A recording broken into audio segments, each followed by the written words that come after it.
Alright, what's up guys? So today we have my 2010 Mazda CX-7.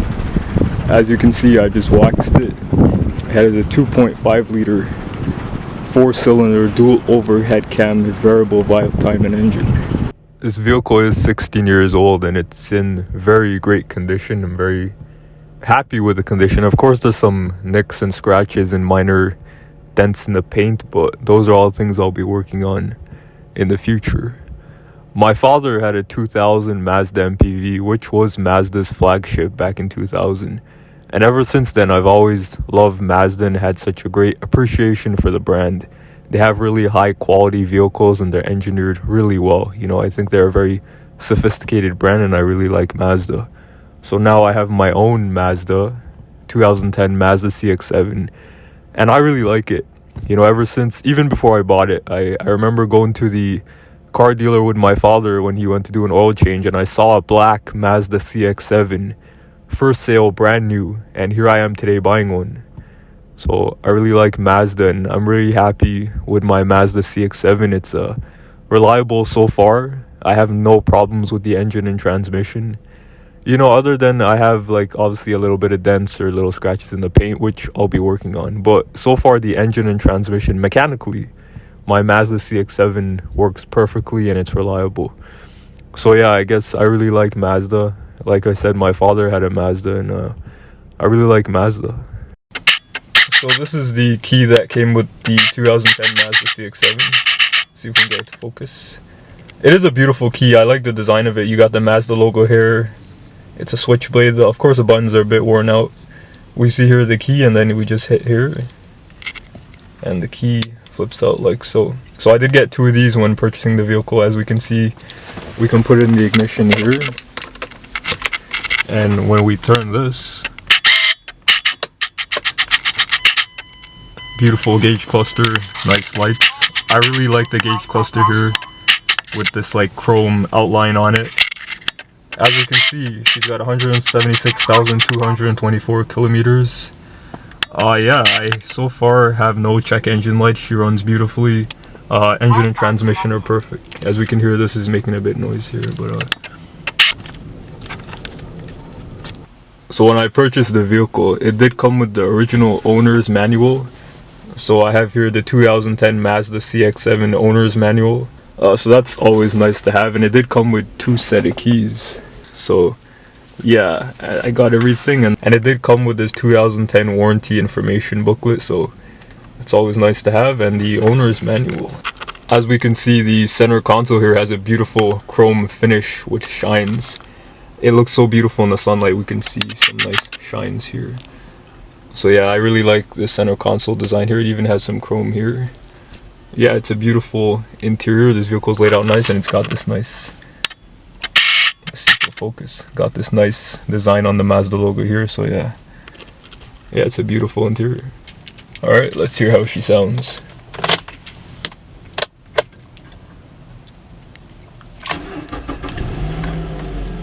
And she starts up beautifully.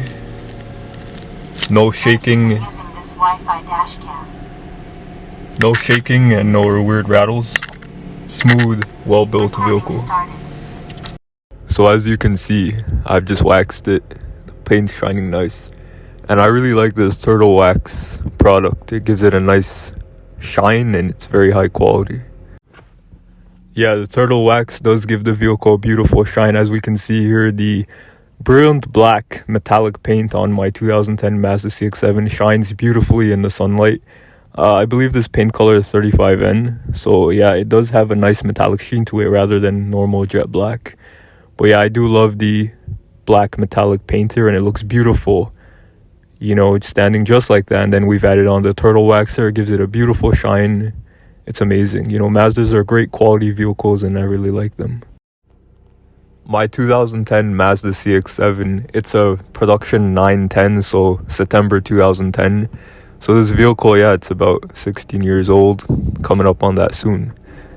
And yeah, we do have some cold weather here in Canada. There's a lot of salt on the road, so I'm assuming there's a bit of rust under the vehicle. But there's not much we can do about that. As far as this vehicle goes, I'm going to be doing 4 spark plugs, engine air filter, coolant fluid. I've already had the transmission fluid and oil done. I've already had 4 brand new brake rollers put on and 4 brand new brake pads put on. So as far as those go, yeah, that's what I gotta do. And also 2 new windshield wipers. So that's what I'm gonna be doing. I'll show you guys the products I use in the vehicle in a second. I only use turtle wax on the paint, Meguiar's on the leather seating, and turtle wax headlight cleaner. This is Mazda's 2.5 liter dual overhead cam 4-cylinder with variable valve timing, and this engine produces 161 horsepower and 161 pound-feet of torque. Now what I really like about this is the 161 pound-feet of torque is available at 3,500 RPM. So as soon as you put your foot on the gas pedal, it really gets up and goes. This vehicle, I've noticed that, like when the light turns green and you put your foot into it, not pushing all the way or like, you know, being outrageous. I don't drive this vehicle hard. But yeah, when you put your foot on the gas, this thing goes. You know, having all that torque available at that low range. You know, it idles about 1,000. I'd say like when it's completely warm, I idle at 750 RPM. When it's cold, closer to 1,500 or 2,000 RPM. So yeah, this vehicle does get up and go, and it does have amazing power, and I get amazing gas mileage out of this 2.5 liter 4-cylinder. The gas mileage is pretty good for a big heavy vehicle for this. It does weigh, I believe, 4,685 pounds. So yeah, it is relatively heavy. Not heavy compared to other SUVs and trucks. It's pretty decent in terms of weight, but the 2.5 4-cylinder does get up and go, and I don't have any problems with that. As we see, these rims are beautiful. They're in great condition. I've had them cleaned and polished, and they just look beautiful. I'll be making a video on how to do that also, but these are the videos I've planned on doing. Some waxing of the paint, cleaning the wheels, you know, cleaning the leather seats and putting leather conditioner on them, cleaning the headlights. So look out for those videos coming. But I figured I'd make this channel to inspire people to maintain their vehicles. I see so many vehicles on the road where the owner has neglected them or treated them badly, and I bought this vehicle used, but I plan to, you know, make it look nice. I consider myself a car enthusiast, and I love Mazda. I'm a big fan of the brand, and I think they're really reliable, really well built vehicles. So yeah, on this channel, this is just an introduction, but you will be seeing me doing a little bit of repairs, cleaning, certain things like that, you know, all to make this vehicle look the best that I can make it look. So yeah, those are some of the things coming up. As far as this vehicle goes, it runs really well, and yeah, I just want it to look really nice. I want to take care of it. I plan to keep it for a long time, and I really like it.